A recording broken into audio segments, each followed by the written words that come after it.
Welcome to another episode of Rapid Fire Insights. I'm your host, Dave McCall, with my co-host, Chris Hanna. Everyone. And we're here today with our guest, Sharisse Guyton, the owner of Vision in Numbers. She is building a new small business with a lot of interesting stories. Yeah, I think it's interesting. Before we bring Sharisse on, the journey that she's been on as an entrepreneur and as a business owner, I think it'd be really cool to hear that story for listeners. She's somebody who's really growing her business really quickly and really fast, and she's learned a lot of lessons along the way. So I'm excited to dig into this one today. But, Absolutely. Here we go. Hello. Hello, Sharisse. Hello, Sharisse. Hi. We're going to start off today just with a few questions about, how you got into the Vision in Numbers. I know that growing a new business is not easy. So, I'd like to know a little bit about how you're doing that, and you're doing it very quickly. Yeah, what's the origin story here? Yes. So Vision and Numbers started in 2021 during the pandemic. I was approached, long story short, I was approached to start a bookkeeping company because we saw that there was a need, especially amongst small business owners, to really understand the financial health of their businesses. They were just closing left and right. The failure rates are astronomical. So when I was approached about this, I was like, wow, this is it. This is my time to really make a difference, to bring change not only to the mindset of small business owners, to help them succeed and defy those traditional failure rates, but also on the flip side, be able to have direct impact on our communities, be able to give back to them every single year based on the profits of Vision and Numbers. So it's kind of twofold, but at the end of it, we want to help.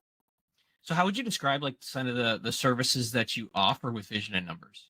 So at Vision Numbers, we focus on bookkeeping, basically all the financial management aspects of running the business. So that's your bookkeeping, that's your payroll. That could even be your processes that are directly tied to the financial management of your company, how receipts are handed in, how purchasing is done.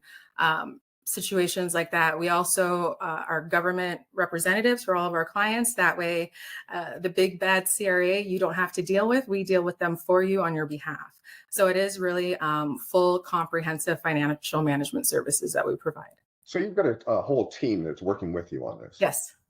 And is that team growing? Yes. Excellent. So yes, we grew quite rapidly. So we went live October 2021. It was just me. By the end of that first quarter, we had signed on a new client every single week. So come 2022, we had to bring on another team member. Within 2 months of her starting, we grew by about 300%. So we had to bring on another team member. And most recently, we just had our fourth team member start with us at September 14th. So she's in the middle of her training right now. So there's a team of 4 of us. So what's that journey been like as you're trying to you're bringing on new employees and in training and hiring? You're probably learning a lot about leadership as just yourself too, going through this whole process. Yes. I wish somebody could have told me the level of success that you want, you need to be prepared to fail just as much. I think the reason behind why we've been able to grow and adapt and be successful is we keep going. Every failure we have, every mistake we make, we identify the root, we correct it, and we make sure we don't have it again. It's always moving forward thinking. And that's what makes it's been quite the journey. That makes that what's make a really good business person is to be able to see those problems and not run away from them. No. But to go to the root of them, as you said. It's a learning process. Absolutely. It definitely is. And you just have to make sure you take action each time. Inaction is an action in itself. And there's no room for that in business, unfortunately, especially at the fast paced world of being a business owner. It's changing all the time. There's new competition out there, new legislation, new trends, new technology. We have AI in the industry now, big time, really emerging in the bookkeeping field. So in your industry, how do you keep up with all the government changes? I know that, when I was running the moving company and I was working with the HR, there was things changing almost daily. Yes. How do you keep up with that? We continually educate ourselves. So we are members of the Certified Professional Bookkeepers of Canada, which is the standard of excellence in bookkeeping for the country. So we attend webinars every single month. We attend the annual conferences. We also attend a lot of webinars, seminars, workshops from others in the field. So the National Payroll Institute, to keep on top of the changes in payroll legislation. At the conferences, especially this year's annual conference, there were a lot of people speaking on different topics. And I was surprised how much AI came up, how much marketing came up for bookkeeping and accounting professionals, because it's drastically changed even from 10 years ago, how bookkeeping and accounting is done. Well, I would imagine that every industry is just being impacted by AI across the board, right? Yes. So it's Yes. nonstop. Oh, absolutely. Everything will be. Yeah. You've got people who come to you. They've been running a small business, and they come to you with a shoebox full of receipts from the last 5 years and say, "Help me out here." Yeah. How do you guys handle things like that? I mean, I'm sure you have clients that don't give you the information when you need it. Lost the receipts and everything else. How does your process handle that? We are very much process based. So the first thing I say to them is the expectation: we don't do shoe boxes. We are very much in the cloud. We are a virtual company. Right now we have clients in 4 or 5 different provinces and 4 states. We have team members right now in 2 provinces. And the reason we're able to do this is everything is electronic based. Everything is paperless. That way you're not losing papers, you're not losing receipts, you're not dealing with he said, she said. Everything's documented, everything's there, everything has an electronic trail. You're really taking that whole stress out of it. So when we have new clients that just start on and they're like, well, I'm 6 months behind and this is everything I had ready. Okay, I'll accept it this time. But before I enter any of this, I'm going to show you the new process. This is the new way you're going to do it. You're going to take out your phone. I'm going to show you the app and show you how easy and painless it is.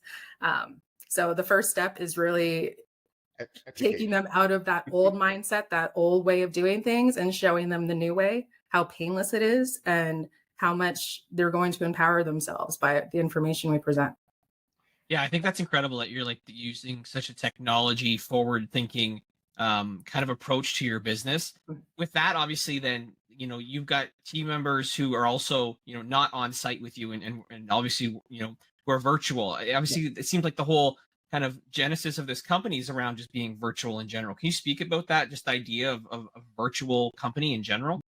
So when we were first, when I was brainstorming kind of how I wanted the business model to run, I had to look at what is my goal? Like in 5 years, where do I want this company to be based on the impact I want to have? So I really just had to do the backwards math. I knew how much I wanted to give back to local communities from the company based on profits. So once I did all the math, it turned out I need about 48 bookkeepers on my team. So when you think about not only finding that talent within, an hour driving radius, but then housing 48 team members, I realized it just makes sense to go in the cloud. Not only am I able to service the client anywhere at any time, but any member of our team can work anywhere, anytime. So if they need to reallocate because of, their spouse's job or take care of family matters or anything, they still have security in their job. Our family pet was severely injured. I'm actually at home right now, but I have worked every day this week. I did not have to choose between my personal and my business. I was still able to blend the two. With a lot of people being virtual, how do you do the team building? How do you keep that team feel when everybody's so separate? I love that question. That was a question I asked myself. I'm like, okay, Sharisse, how are you going to get everybody on the same page of what you're doing, really feel like a team, but you're not even in the same room? And it all came down to the culture. I had to really define what Vision and Numbers stood for, what our culture was, what our core values are, and everything has stemmed around those, whether it's the clients we bring on, the clients we have to disengage with, the team members we bring on, anything we do goes back to our core values. That's Vision and Numbers. That drives everything we do. So before we get into it, go ahead. Yeah, I was going to say, and we make that prominent from the moment that we even state that we're recruiting for new team members. It's part of our ad. It's in there, what our core values are. It's part of the whole recruiting process. It's part of the training process. It's part of the orientation, and it's brought up consistently and regularly because we have standing meetings 3 days a week, team meetings. You have to be there, and that's because we're a team. And one of those meetings out of the 3 every week are not about your clients, not about your business. It's about you. I want to know, how are you doing? How's everything going? How are you handling the stress of, I have 2 team members going through exams right now. How are you doing with that? Like, we got a lot going on. So a lot of the businesses that I deal with as well, culture is a big issue because they don't have the same mindset as you. They need to build the culture. They have a system, but they don't have a culture. And there's definitely a disconnect between some of their people. And that disconnect can cause all sorts of personnel problems, work problems, all that type of stuff. So kudos to you for doing that right from the get-go. That's really important. It was really the only solution I could find to that question. How do I keep that team atmosphere? How do I convey to everybody this is a very much a collaborative environment? You're empowered and have your own clients, but it's very much a collaborative effort here. So the other thing I'm really curious about, Sharisse, that you could share with anybody watching or listening to this is, like, you've been able to grow really, really quickly, really fast. Yeah. What's the secret, if you can reveal one, of like how you're able to continue just to add on new staff and grow the business and just keep it moving? Because it seems like the results just keep coming in for you. What's the secret? I'm going to write Can this you down, so share? hold on. I got my pen ready. To keep it simple, out of the last 2 years, I think the success has been, I've been very intentional and I've been consistent. Those are 2 things that are so important. Last year, 2022, I tell people it was the hardest year I've ever worked, doing 70-hour weeks almost every week. Clients just coming left and right, referral after referral, even signing clients that aren't actually a true vision and numbers fit. We're not really a fit for each other, just taking on too much. So this year, once the dust settled, I'm like, okay, I'm not doing that again. Let's work smarter. We're going to put processes in place. We're going to be consistent with them, whether it's, auditing my clients, job costing, anything like that. Every single month has to be done and has to be actioned on. And that's how we're able to keep growing and succeeding. So just a quick example of the job costing. I do that every month because I'm a new company. So how am I sure that the first rates I put out there to clients are going to cover my costs? In that first year or 2, it's a lot of trial and error. So every single month, when I compare how much it cost me to pay that team member plus the overhead and how much I brought in from that client, if it's not showing a profit, that's a trigger to me. I need to action. Either the client's grown, which is fantastic, or there's an issue with the process on our end internally, which means my team member needs more training or more support, or there's a problem on my clients and with their process where we can now propose a change for them, right? But it's something that identifies to us every single month. We need to action on it. And I know and that was a big game changer this year for your us. Marketing is really good as well. I mean, you're out there, social media, you've got your websites. So, kudos again for the marketing. So, every time I'm on there, I'm seeing you somewhere. in a video, a picture, or yes. I was very, very fortunate when I started that because it was one of those things, as a business owner where I have my own client base too. I'm very much a bookkeeper in my business as well. So it's, how do you network? How do you market? How do you do all that when you are still kind of tied to a computer? And they're like, you have to get on there. You have to do videos. That's what people want to see nowadays. And I was like, oh, the bookkeeper has to be creative. Oh, no. So I was very lucky that I had an excellent coach, Chris Hanna, that walked me through the beginning stages when I was doing them on my own. So just simple things of, Sharisse, great video, but just, most people watch their videos when they're not supposed to be. So make sure you put captions on there, like things like that, right? Just always, I'm very open and letting people know that if it's not my strength, then I will ask a million questions. And I asked 1,000,001 to get through it. And luckily, you ask a couple, right? We were able to grow to the point where now I'm able to pass that over to the experienced professional to handle most of it now, because it's on a far larger scale for sure. Oh, well, again, I think it's exciting watching the growth that you're having here. It's honestly just it's fun just to be part of it and see a different side of it. Now we're gonna have some fun though. We're gonna switch gears a little bit. We're going to put you to the test. We're going to throw a bunch of questions at you, rapid fire style. Now, for those who have not heard or don't know this segment, this is really quick, fast-paced. First thing that comes to your head. Some of these are one-word answers. Some of these are off-the-wall questions. Some of them are about, business. Are you ready, Sharisse? As ready as I'll ever be. Okay. Let's start easy. All right. So, question number 1. What's your favorite movie? Footloose. Can you share one key strategy you think that helps any business? Collaboration. Who's a business leader that you admire and why? I'm very new, so every business owner, entrepreneur, leader I've met this year, I admire all of them. I know this is not easy. Yeah. How would you describe your leadership style in Fluid. one word? Fluid. What's your favorite song? Better Days. When you are not working, what do you love to do? Be outside. What do you think is one trend that's really changing the game when it comes to bookkeeping? AI. For sure. If you had to start your business over again, what advice would you give yourself? Take care of yourself, Sharisse. It's more than work. It's going to be emotionally daunting, physically daunting, mentally daunting. Take care of yourself. Work for everybody. Yeah. If you could have any superpower, what would it be? If I had any superpower, I would really want to erase all the pain in the world. If I could do that, that's what I would do. Nice. Tomorrow you wake up and you're able to create a new holiday. What's it called and why would people celebrate it? Oh, honestly, right now, if I was to create a new holiday, it'd be for myself. It'd be Me Day. And it's just a day where it's just about me. I know that sounds selfish, but as a business owner, you put so much of yourself out there all the time, every day for other people, your team, your clients, potential clients, everyone else. Sometimes you forget to take a day for yourself. So I would really want everybody to take a day for themselves. Me Day. If you had a personal mascot, what would it be and why? A personal mascot.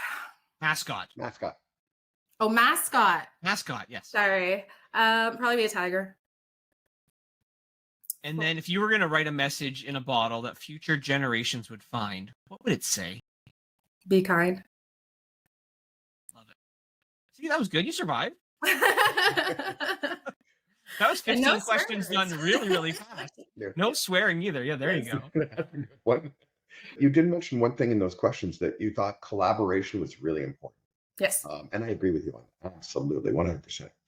What's some of the things that you're collaborating with or want to collaborate with, in the next little while?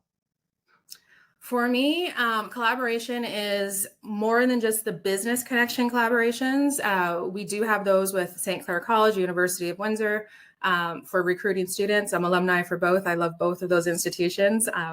So we currently have students, but collaboration within the team itself. I say I'm a fluid leader because, when you look up leadership styles, there's, one word answers, but I don't fall into one single one. I think primarily I'm more of a democratic leader in that I want that input from my team.